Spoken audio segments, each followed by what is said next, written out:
오늘 우리에게 주신 하나님의 말씀은 로마서 7장 1절부터 6절까지의 말씀입니다. 형제 자매 여러분, 나는 율법을 아는 사람들에게 말을 합니다. 율법은 사람이 살아있는 동안에만 그 사람을 지배한다는 것을 알지 못합니까? 결혼한 여자는 그 남편이 살아있는 동안에는 법으로 남편에게 매여 있으나 남편이 죽으면 남편의 법에서 풀려납니다. 그러므로 남편이 살아있는 동안에 그 여자가 다른 남자에게로 가면 그 여자는 간음한 여자라는 말을 듣게 됩니다. 그러나 남편이 죽으면 그 법에서 해방되는 것이므로 다른 남자에게로 갈지라도 간음한 여자가 되지 않습니다. 나의 형제자매 여러분, 그러므로 여러분도 그리스도의 몸으로 말미암아 율법에 대해서는 죽임을 당했습니다. 그래서 여러분은 다른 분, 곧 죽은 사람들 가운데서 살아나신 그분에게 속하게 되었습니다. 그것은 우리가 하나님을 위하여 열매를 맺게 하기 위함입니다. 이전에 우리가 육신을 따라 살 때에는 율법으로 말미암아 일어나는 제 욕정이 우리 몸의 지체 안에서 작용해서 죽음에 이르는 열매를 맺었습니다. 그러나 지금은 우리를 올가매던 것에 대하여 죽어서 율법에서 풀려났습니다.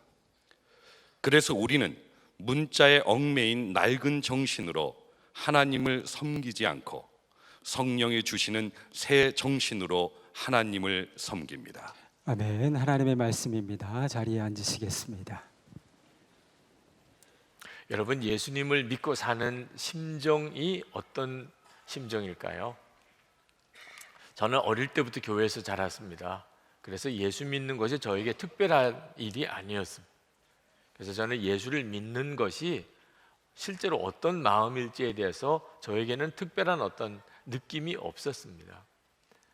그런데 제가 거듭남을 체험하고 난 다음에 예수님을 믿는 게 이렇게 놀라운 것이구나 하는 것을 그제서야 깨달았습니다. 여러분들은 예수님을 믿고 사는 것이 얼마나 놀라운 것인가에 대해서 어떤 느낌을 가지고 계십니까? 사도 바울이 로마서 7장에서 예수님을 믿고 사는 것에 대한 심정을 마치 아주 나쁜 남편과 함께 살던 여인이 그 남편이 죽고 그래서 그 남편으로부터 자유함을 얻고 너무나 사랑이 많은 새 남편과 재혼해서 사는 심정이라고 그렇게 비유하셨습니다. 여러분, 이런 느낌이 있으세요? 아마 여기 있는 여자분들은 그 느낌 이럴지도 모르겠습니다. 네. 그래, 그 느낌이야. 내가 그 느낌을 알지. 여자분들은 결혼해서 남편을 섬기고 사니까 그러니까 그 느낌이구나 이러실 수 있겠는지 모르겠는데 남자들은 영 떨떠름한 표정이신 것 같습니다. 무슨 느낌일까 그 느낌이. 한번 남자들도 내가 만약에 여자로서 한 남편을 섬기는 입장이라면 그러면 어떤 느낌일까? 정말 나쁜 남편이 있었어요. 굉장히 매정하고 그리고 엄격하고 두려움을 주는 그런 남편이 있었습니다. 근데 그 남편이 죽었어요. 그리고 너무나 놀라운 새 남편을 만났습니다. 사랑도 많고 늘 함께하고 위로자고 기쁨의 남편을 만나서 사는 심정, 그것이 바로 예수님을 믿고 사는 마음이라는 겁니다. 어느 목사님께서 교회 가서 집회를 인도하시는데 눈에 뜨이는 여성도님이 한 분 계셨대요. 그렇게 얼굴이 환하고 품위가 있고 그렇게 깨끗해 보이고 밝으신 분이더래요. 식사 대접을 받는 자리에서 그 여성도님이 그 자리에 계셔서 깜짝 놀라셨답니다. 그날 대접을 하시는 분이었대요. 그래서 그 여성도님에게 물었대요. 왜 남편은 같이 안 나오셨느냐고. 그랬더니 그 여성도님이 하는 이야기가 남편이 30년 전에 남편과 사별했었다는 이야기를 하셨답니다. 식사를 끝내고 숙소로 돌아오면서 그 목사님께서 그러면 그렇지. 남편이 있는 사람이 얼굴이 아니래요. 남편과 30년 계속 살았으면 그런 얼굴일 수가 없더라. 그런 말씀을 하셨어요. 제가 그 목사님 이야기를 듣고 제 아내 생각을 했습니다. 그리고 정말 진지하게 생각해 보았어요. 제 아내 입장에서 남편을 섬기고 사는 아내의 입장은 어떨까? 쉬운 일이 아니라는 생각이 들더라고요.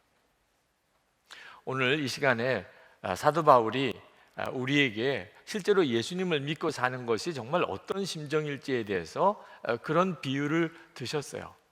여기서 그 무섭고 그리고 매정하고 아주 까다로운 엄격한 그 남편은 율법을 상징하는 것입니다. 우리가 하나님을 믿어도 율법에 의해서 하나님을 믿을 때는 우리 신앙생활이 그렇게 힘들어요. 그것을 종교생활이라고 합니다. 부담이에요. 예수를 믿고 살아도 이렇게 믿으면 부담입니다. 예수 믿는 것이 짐이에요. 항상 불안합니다. 율법은 인격이 아닙니다. 그러니까 율법은 항상 매정합니다. 우리가 죄 지을 때 우리를 품어주지 못합니다. 율법은 언제나 정죄만 합니다. 하나님이 기뻐하시는 것과 하나님이 미워하시는 것을 그냥 우리에게 제시할 뿐이에요. 항상 우리를 죄책감 속에만 몰아갑니다.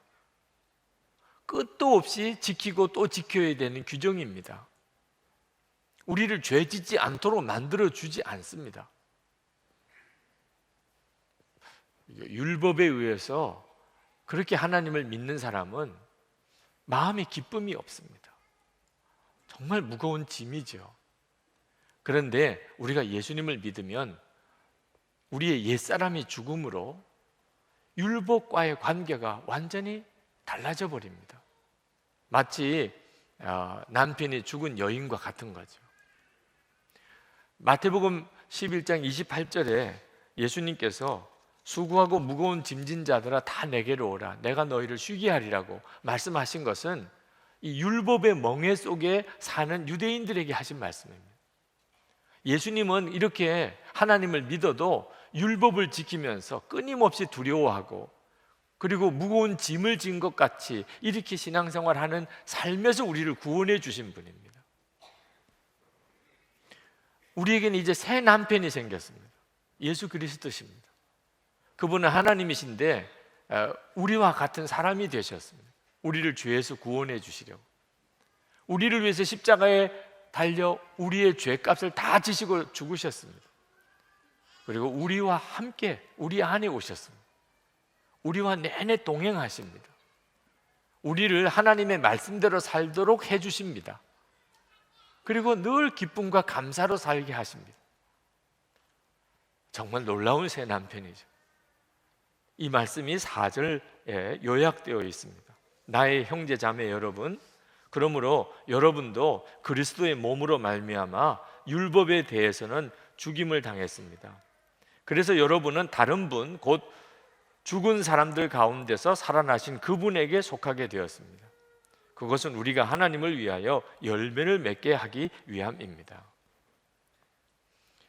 그런데 여러분, 우리가 이렇게 예수님과 함께 살게 되었다, 예수님이 이제 내 남편이 되셨다고 해서 율법은 상관이 없는 건가?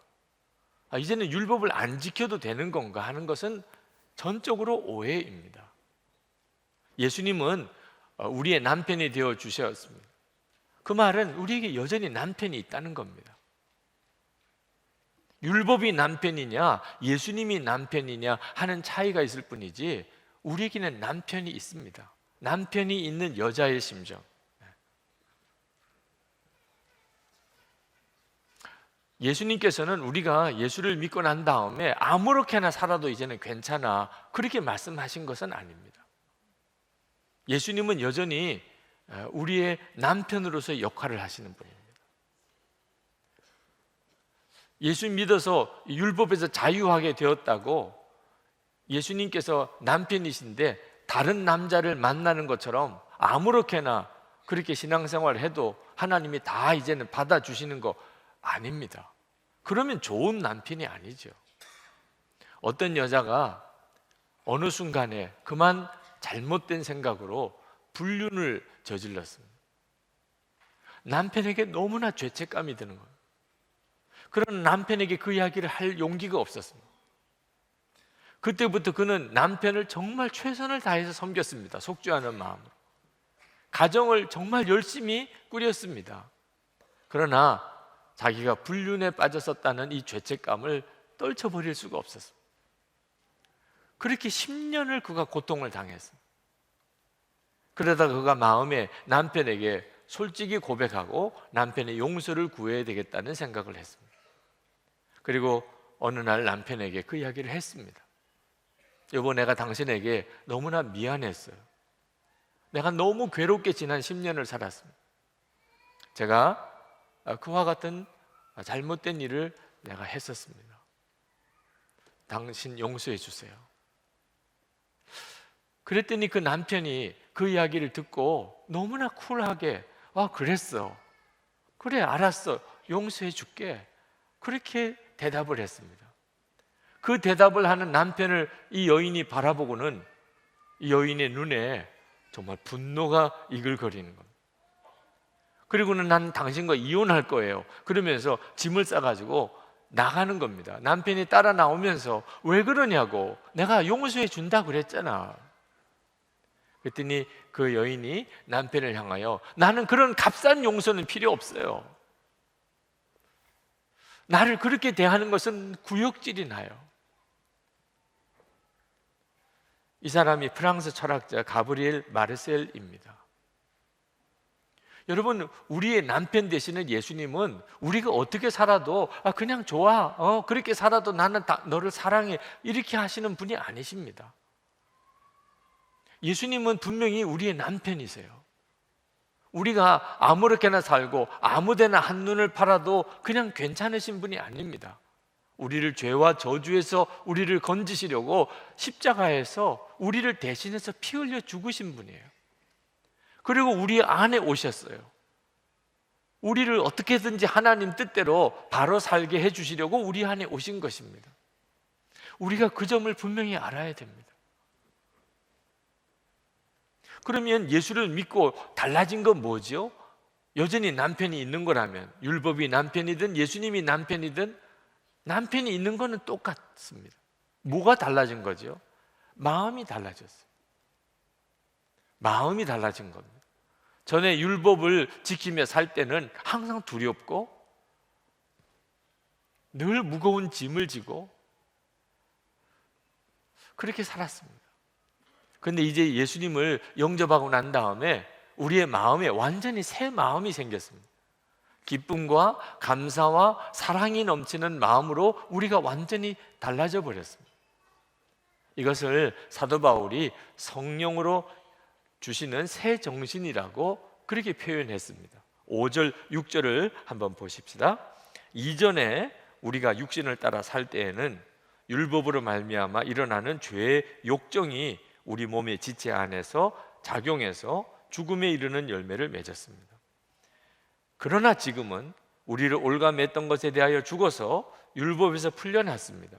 그래서 우리는 문자에 얽매인 낡은 정신으로 하나님을 섬기지 않고 성령이 주시는 새 정신으로 하나님을 섬깁니다. 여기 5절에 이전에라고 하신 것과 6절에 그러나 지금은이라고 한 것을 여러분 잘 보셔야 됩니다. 전에 내가 율법을 지키면서 그렇게 하나님을 믿었을 때는 우리는 끊임없이 죄의 욕정 속에 살았고, 그리고 두려움 속에 살았고, 그리고 얽매임 속에 살았고, 그래서 예수 믿는 것, 교회 다니는 것이 큰 무거운 짐처럼 그렇게 여겨졌습니다.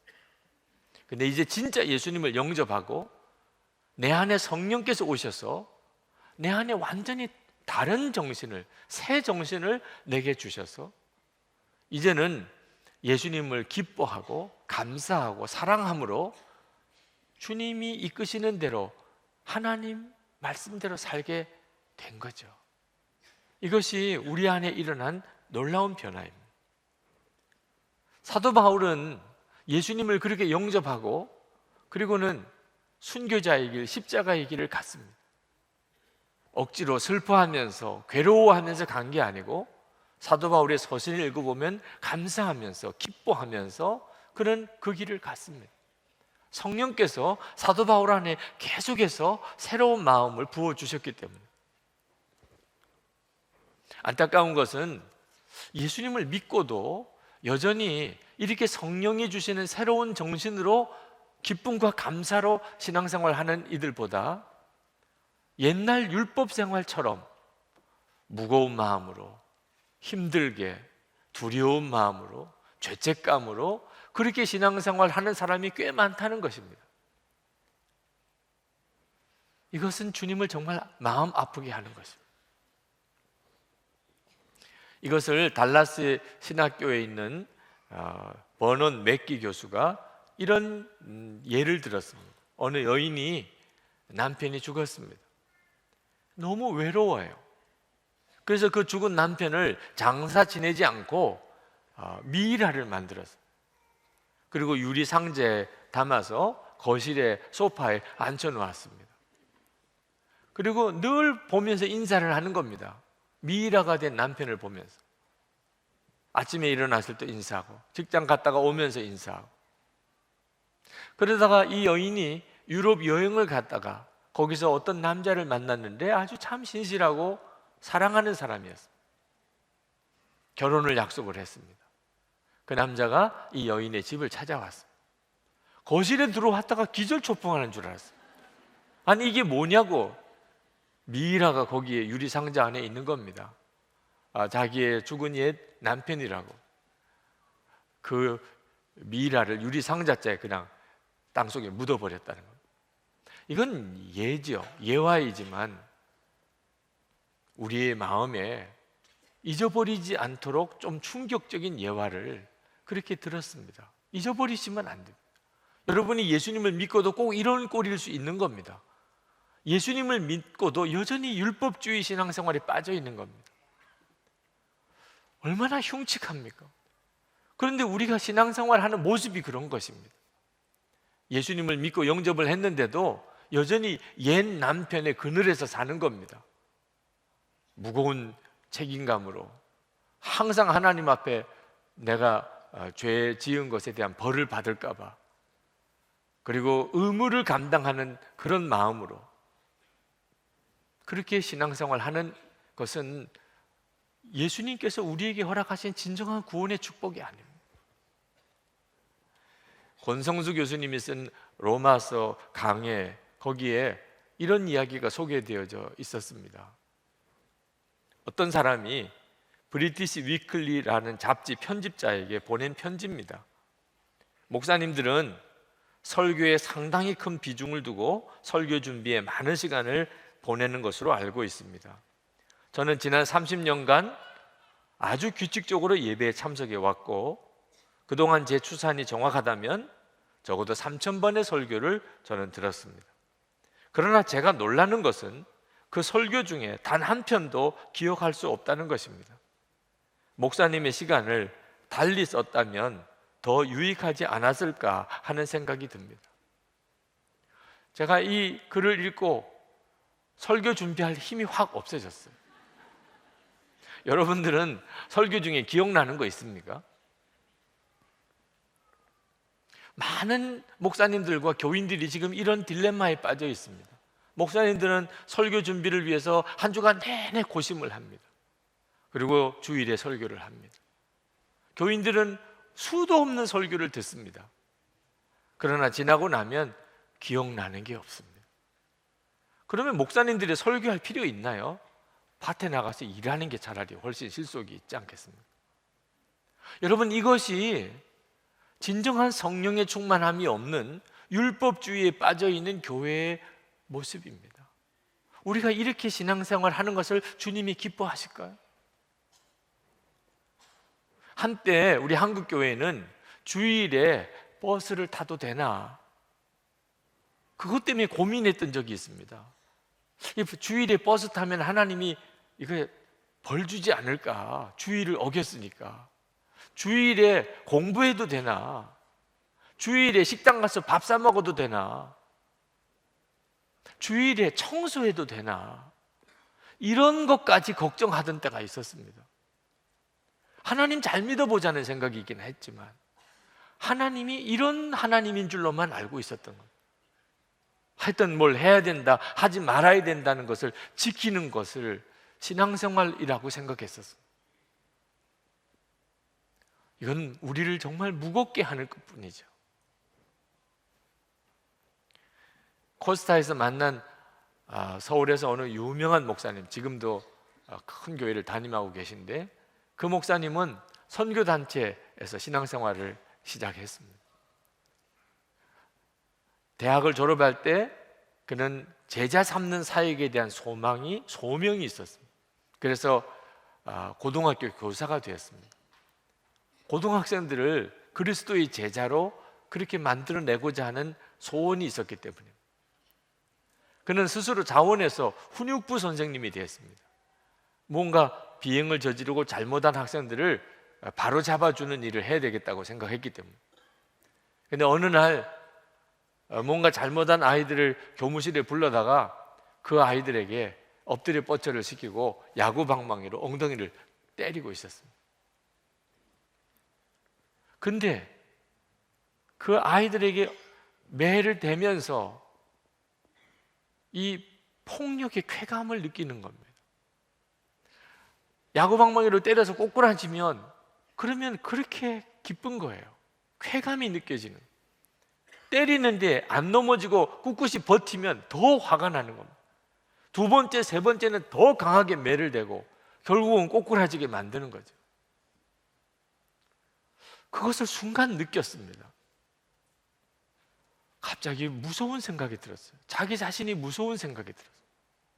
나는 아이들을 바로 가르치고 잘못한 아이들을 바로 잡아주겠다는 마음, 어떻든지 고등학생들을 예수님의 제자로 길러내야 되겠다는 그런 마음을 가지고 그렇게 사역을 시작했지만 어느 순간에 마음의 심령은 메말라져 버리고 오히려 폭력의 쾌감을 느끼는 괴물 같은 자기를 본 거예요. 율법주의는 우리를 이렇게 만들어 갑니다. 그는 그날 밤에 하나님 앞에 심각한 마음으로 나아갔습니다. 하나님, 제가 지금 잘하고 있는 겁니까? 그리고 학교에 교사 사표를 내고, 그리고 그가 하나님 앞에 나가서 자기의 영적인 회복을 구하고, 그리고 지금은 신학을 마치고 목사님으로 목회를 잘하고 계십니다.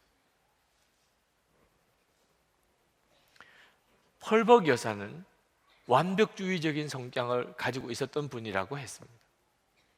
그분의 집안이 그런 집안이었습니다. 아주 책임감이 대단하고 자기 할 일은 반드시 자기가 해야 되고 무슨 일이든지 빨리빨리 해야 되는. 그래서 그 집안에는 게으른 것은 죄였습니다. 남의 신세를 지는 것은 죄였습니다. 그런데 이 펄벅 여사가 마음이 바뀌었어요. 정신지체인 딸을 낳았습니다. 그 딸을 위하여 기도하고 사랑으로 품고 그리고 그 딸을 기르면서 펄벅 여사는 남에게 의존해서 사는 것, 그리고 다른 사람을 이렇게 품어서 그를 도와주는 일, 빨리빨리 무슨 일을 하지 못하고 지체하고 있는 일에 대해서 마음이 열리게 됐습니다. 그는 품어주는 사람이 되고 이해하는 사람이 되고 용납하는 사람이 되고 기다릴 줄 아는 사람이 되었습니다. 성령께서 그 마음에 새 정신을 불어넣어 주신 겁니다. 여러분, 이것이 우리가 예수님을 믿고 우리 안에 일어나는 일입니다. 우리가 예수님을 영접하면 성령께서 우리 안에 오셔서 우리 안에 새 정신을 만들어 주십니다.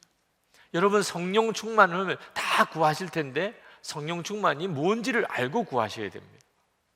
오순절 마가다락방에 성령이 강림했을 때 그때 급하고 강한 바람 같은 소리가 들리고 사람들의 머리에 불과 같은 것들이 다 임하고 그리고 그들이 방언을 했습니다. 그러나 그것은 성령 충만할 때 나타나는 여러 현상 중에 하나일 뿐이지 그런 체험이나 그런 은사나 현상이 성령 충만이 아닙니다. 성령 충만함의 핵심은 마음이 바뀌어 버리는 겁니다. 마음이. 오순절 성령 강림 사건 이후에 제자들이 변화되었는데 그들은 두려움이 없어졌습니다. 죽는 것도 두렵지 않았습니다. 그래서 그들은 담대하게 예수님의 부활과 십자가의 복음을 전하고 그렇게 순교자의 길을 갔습니다.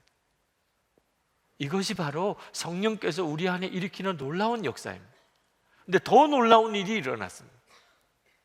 사도행전 2장 44절에서 47절에 보면 이렇게 기록하고 있습니다. 믿는 사람이 다 함께 있어 모든 물건을 서로 통용하고 또 재산과 소유를 팔아 각 사람의 필요를 따라 나눠주며 날마다 마음을 같이하여 성전에 모이기를 힘쓰고 집에서 떡을 떼며 기쁨과 순전한 마음으로 음식을 먹고 하나님을 찬미하며 또 온 백성에게 칭송을 받으니 주께서 구원받는 사람을 날마다 더하게 하시더라. 이것이 바로 성령 충만함입니다. 종과 주인이 하나가 되어서 한 교인이 됩니다. 이방인과 유대인이 한 교인이 됩니다. 성령이 우리 안에 새 생각을, 새 정신을 주기 때문입니다. 진정 서로 사랑하고 소유 개념이 없어지고 이런 기적이 성령의 역사로 일어나게 되는 겁니다. 여러분이 예수님을 영접하면 여러분의 마음의 변화가 일어납니다. 굳은 마음이 제하여지고 부드러운 마음이 생길 것이라고 하신 예수께서의 예언이 우리 가운데 그대로 이루어지는 것입니다. 사람은 변할 수 있을까요? 변합니다. 마음이 달라지면 인생이 바뀌는 겁니다. 성령께서 우리 안에서 새로운 생각을 만들어 주십니다. 그래서 인생이 바뀌는 겁니다. 시편 51편 10절에 하나님이여 내 속에 정한 마음을 창조하시고 내 안에 정직한 영을 새롭게 하소서. 여러분들도 이렇게 기도하시기 바랍니다. 다윗처럼 하나님 내 안에 정한 마음을 창조해 주소서. 이 일이 지금도 예수 그리스도 안에 모든 믿는 성도들 안에 하나님이 하시는 일입니다. 로마서 12장 2절에 너희는 이 세대를 본받지 말고 오직 마음을 새롭게 함으로 변화를 받아 하나님의 선하시고 기뻐하시고 온전하신 뜻이 무엇인지 분별하도록 하라. 오늘 이 시간에도 성령님께서는 여러분에게 마음을 새롭게 하시는 역사를 하십니다. 이것이 바로 예수 믿은 놀라운 역사입니다. 제가 신학교 다닐 때 어느 채플 시간에 외부에서 강사로 오신 목사님께서 설교를 하기 위하여 성경 본문을 읽으시는데 요한일서 4장 7절을 읽으셨어요. 사랑하는 자들아 우리가 서로 사랑하자. 그 말씀을 듣는데 갑자기 제 가슴에 뭔가가 확 밀려 들어오면서 눈물이 나기 시작했어요. 목사님이 설교를 시작하신 것도 아닌데 막 울기 시작했습니다. 정말 속에서부터 눈물이 계속 났습니다. 저는 목사 되기 싫었습니다. 아버님이 저를 목사로 하나님께 바쳤다고 했기 때문에 할 수 없이 신학교를 왔지만 저는 교회 생활이 무서웠습니다. 제 어릴 때 교회 생활은 무서웠어요. 어른들이 무서웠어요. 그렇게 서로 싸우는 것이 너무너무 무서웠어요. 그런데 제가 그 교회 평생 그 교회를 섬기는 목사가 되어야 된다는 거예요. 그런데 그날 말씀이 제 속에 그 상처를 건드렸어요. 사랑하는 자들아 우리가 서로 사랑하자. 이거였잖아. 하나님께서 우리에게 원하시는 것은 이거였잖아. 우리가 서로 사랑하는 거잖아. 그날 내내 제 속에서 그것이 눈물이었어요. 이거였는데 그런데 왜 나는 교회 생활이 그렇게 힘들었을까? 왜 나는 늘 싸우는 것만 보고 살았을까? 그런데 그렇게 울고 제 마음에 놀라운 변화가 일어났습니다. 그래, 나는 목사가 되어서 이 말씀대로 되는 교회를 세울 거야. 서로 사랑하는, 교인들이 정말 서로 사랑하는 이런 교회를 세울 거야. 이것이 저에게 새로운 소명이 되었습니다. 마음의 상처가 새로운 소명으로 바뀌었습니다. 이건 전적으로 성령님의 역사라고 저는 그렇게 믿습니다. 성령님은 우리 안에 생각을 완전히 새 생각을 집어넣어 줍니다. 그래서 보는 것과 듣는 것, 경험, 과거의 상처가 다 달라져 버리는 것입니다. 진 다니엘 여사는 어려서부터 그는 하나님에 대한 열심이 대단했습니다. 소녀 시절에 그는 이미 설교를 했고 전도를 했습니다. 그리고 신학교를 갔습니다. 신학교에 가서도 그는 학교 공부만 하는 것 아니고 그는 설교 사역도 하고 그리고 전도도 열심히 하다가 과로로 쓰러졌습니다. 병원에 입원을 했는데 진 다니엘은 낙심이 왔습니다. 왜? 자기가 이렇게 쓰러진 것은 하나님이 자기를 도와주지 않았다는 증거죠. 나는 그렇게 하나님을 향해서 열심히 헌신했는데 하나님은 왜 나를 도와주지 않으시나? 왜 나를 이렇게 쓰러져서 병원에 입원하게 하시나? 하나님 도대체 어디 계신 겁니까? 진 다니엘은 병원에서 낙심하고 좌절해서 하나님으로부터 버림받은 느낌으로 고통당하고 있었습니다. 근데 그때 어떤 자매가 병원을 찾아왔습니다. 모르는 자매예요. 그리고는 주님이 너에게 들려주라는 성경 구절이 있어. 그래서 온 거래요. 골로새서 1장 27절 말씀입니다. 하나님이 그들로 하여금 이 비밀의 영광이 이방인 가운데 얼마나 풍성한지를 알게 하려 하심이라. 이 비밀은 너희 안에 계신 그리스도시니 곧 영광의 소망이니라. 주님이 너에게 너희 안에 계신 그리스도시니 이 말씀을 전하라고 그랬어. 진 다니엘이 깜짝 놀랐습니다. 하나님 어디 계십니까? 그랬는데 너희 안에 계신 그리스도시니 지금 내 안에 계시구나. 그는 기도를 바꿨습니다. 주님, 제 안에 계시군요. 그런데 주님, 저는 주님을 위해서 아무것도 할 수 없어요. 지금 병원에 입원해 있습니다. 전도도 해야 되고 가서 집회 설교도 해야 되고 공부도 해야 되는데 주님, 저는 주님을 위해서 아무것도 할 수 없잖아요.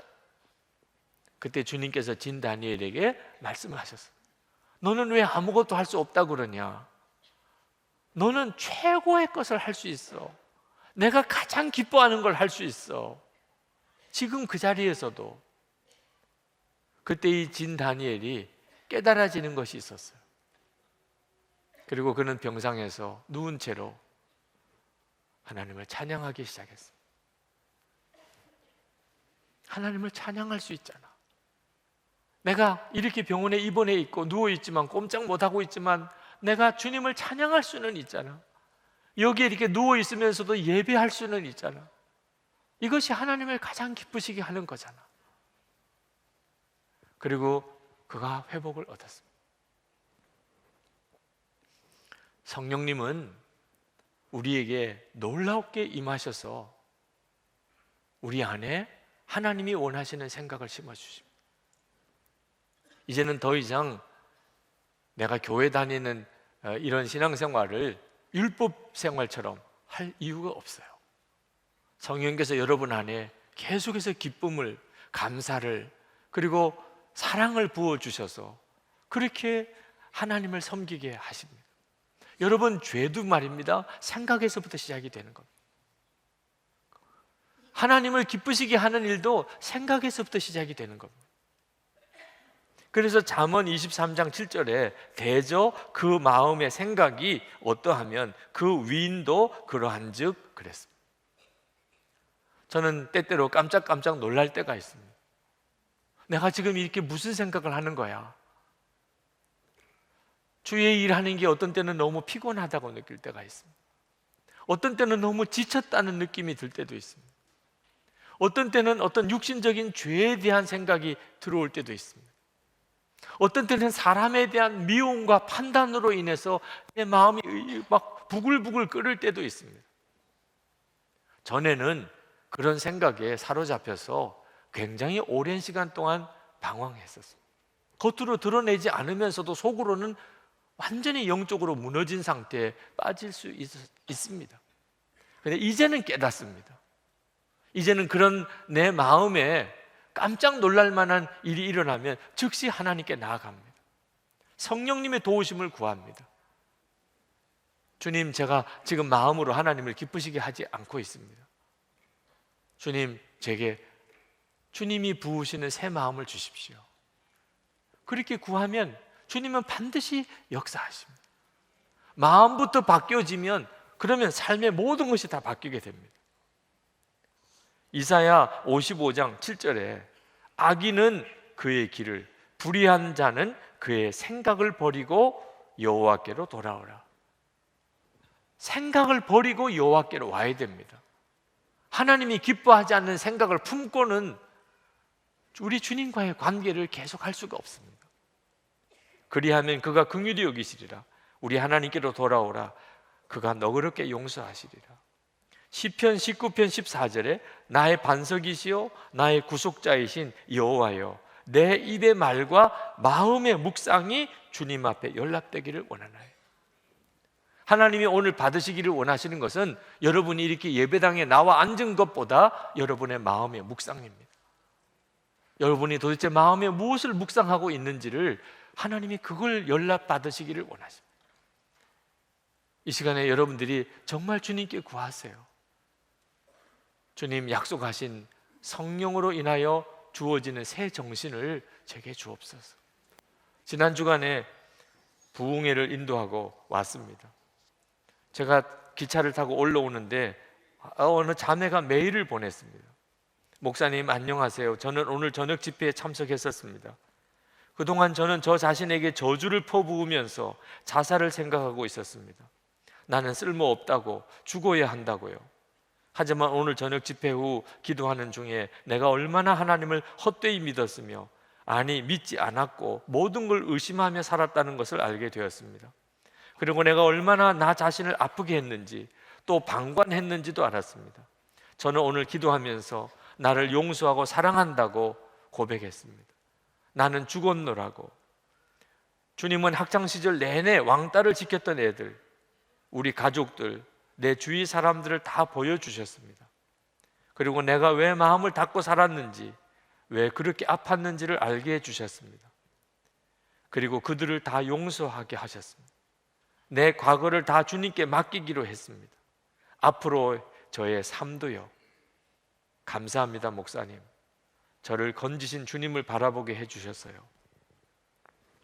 여러분, 이 시간에 성령님은 이 시간 여러분에게 역사하십니다. 성령이 주시는 새 정신입니다. 여러분이 그것을 경험하실 수 있으실 겁니다. 여러분이 성령님이 주시는 새 정신으로 주님과 동행하며 주의 인도를 받으며 하나님이 기뻐하시는 삶을 살게 되기를 축원합니다. 이 시간 우리 기도합시다. 여러분, 주님, 성령님 제게 정말 새 정신을 주십시오. 제가 무엇을 생각해야 되고 내가 어떤 마음을 품어야 될지를 주님 저에게 부어주십시오. 제가 주님을 따라가기를 원합니다. 기쁨과 감사와 사랑으로 제가 주님을 따라가기를 원합니다. 기도하십시다. 은혜와 사랑이 충만하신 아버지 하나님, 놀라우신 하나님의 은혜를 감사하고 감사합니다. 주님 역사하시고 사로잡아 주시고 주님 축복하시고 주님 모든 성도들의 마음의 심령에 하나님 말씀이 이루어지고 저들이 오늘 주님이 주시는 새로운 정신을 온전히 얻게 해주소서. 아버지 하나님, 이 시간에 주님은 말씀을 그대로 이루시는 주님이심을 믿습니다. 말씀을 주셨으니 성령님, 오늘 이 예배에 참여한 모든 성도들 안에 역사해 주소서. 성령께서 주시는 새 정신으로 주님 역사해 주소서.